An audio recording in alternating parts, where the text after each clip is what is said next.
Avatar: The Way of Water is directed by James Cameron and arrives in theaters 13 years after destroying box office records back in 2009. Jake Sully lives with his newfound family formed on the extrasolar moon Pandora. But once a familiar threat returns to finish what was previously started, Jake must work with Neytiri and the army of the Na'vi race to protect their home. I honestly thought that Avatar 2 would never come out. I didn't even think it would ever happen.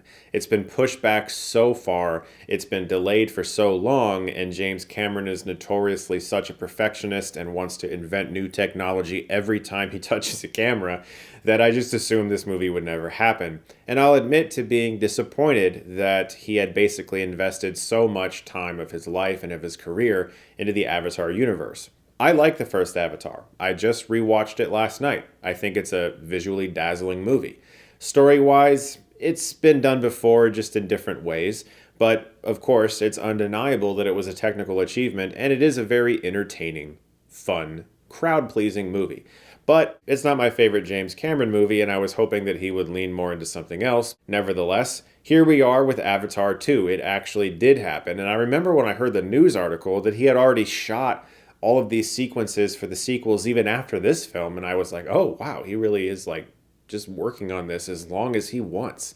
It's so crazy to even think about the fact that most films are restricted to a schedule. Like, you can shoot your movie for 20 days or 25 days or 6 months or 3 months or 2 months or whatever.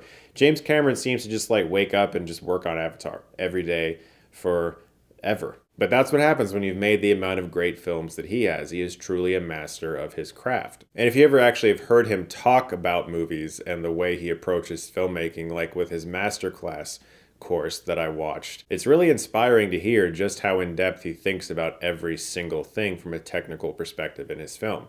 And it's the best and worst part of both Avatar movies. I really, really enjoyed Way of Water. I think it's just like the first, technically mind-blowing. It's absolutely staggering. Like, very rarely do I leave a movie and go, yeah, I haven't got the first goddamn clue how they did that. I know actors are in mocap suits, but beyond that, I got nothing. It's without a doubt a real movie, like boldened in all capital letters. This is like the type of film you just don't see that much. And we've gotten now 2 of those this year between this and Top Gun Maverick. It's insane the amount of visual ingenuity that is constantly on display. I mean, in the first Avatar, you kind of get bored sometimes during the sequences with human Jake Sully, and you just kind of want to get them back to Pandora and all that cool stuff. This movie is like only blue people from beginning to end. It's all blue people. So I was in a constant state of awe from beginning to end. I just don't know how this movie was made, and it's mind-blowing. Just like the first one, though, I will say that the stories are very simple.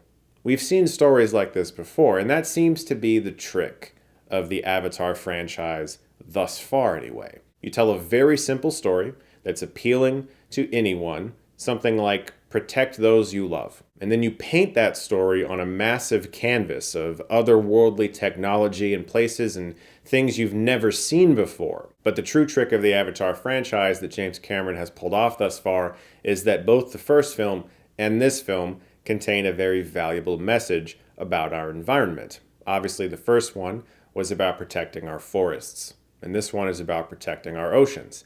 And if any young kids can go and watch this movie and experience that message and understand why that's important, while also being entertained by people getting shot with bow and arrows a lot, then that's good. And that's what James Cameron is trying to do.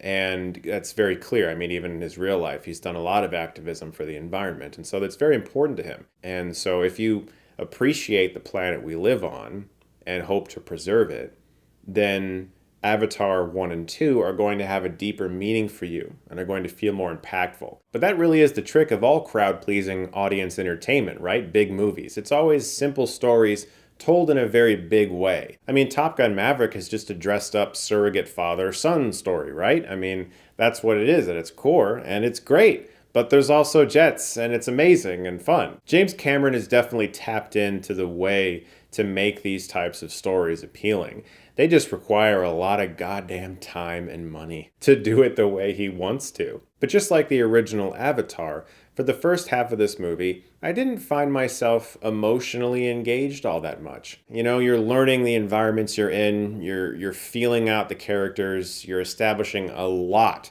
of different characters, and they are all in various different places in their lives, and they're all going through different struggles and hardships. And then right around the midpoint, just like the original, something devastating happens. And you're like, I'm fucking in. All those people who just did that thing, I want to see them pay. That's the hook the first film gave me, and that's the hook this one gave me too. So the last half of both Avatar movies is just incredible. Absolutely thrilling.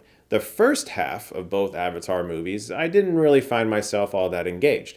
Now, I'm talking purely about on an emotional level. There is always something to engage with on the screen in Avatar 2. You can stare at the screen with your jaw hanging slack for this entire movie, just wondering how it was done. And if you see it in 3D like I did, in fact, I don't even know if there are 2D options, maybe there are, but the screening was in 3D. And I am not a fan of 3D, and that is also a side effect of the first movie. It made it so popular that all of a sudden all these films were post-converting into 3D that were never supposed to be in 3D, which I'm assuming pissed off a lot of filmmakers. And every movie was in 3D forever, but gratefully for me, anyway, that's kind of leveled out. 3D has remained an option for at least a few showtimes a day for some of the bigger films. But now with Avatar 2 being in 3D, it's not as impressive to me because the first film and the response to it from Hollywood, which is not Avatar or James Cameron's fault, the response to it from Hollywood to make everything 3D for a few years made the experience of watching movies in 3D rather tiresome. But there is no doubt in my mind that James Cameron has cracked the code for delivering the best possible 3D experience if you are forced or want to see this movie in 3D, because it is beautiful. It's very clear that James Cameron just doesn't accept something that doesn't look as real as it can. And I think even sometimes then, when something looks as real as it can, he says, well, can that be better? I will say there is an element of the film, beyond the fact that the emotional hook didn't really land for me until halfway through, that just doesn't work, at least in my opinion, of course. There's a young character in the film that is human who has sort of been left behind. He's a product of things that occurred in the original film, and he's sort of been adopted by the Na'vi. And his character is in the film a lot. And it's not that he's like annoying or bothersome, it's just that on the page, or in this case on the screen, I'm thinking about the screenplay, I just didn't really understand his motivation. He's very wishy-washy. In a strange way, he reminds me of the Mac character from Kingdom of the Crystal Skull. Ray Winstone's a fine actor. He's not an annoying character that you wish wasn't in the movie, but you can't read him very well. He keeps switching sides. He'll do one thing for the good guys, then he'll do one thing for the bad guys, then he'll do one thing for the good, and you can't read him. And this kid, his name is Spider, the character in the film. I couldn't, the motivation didn't feel clear to me.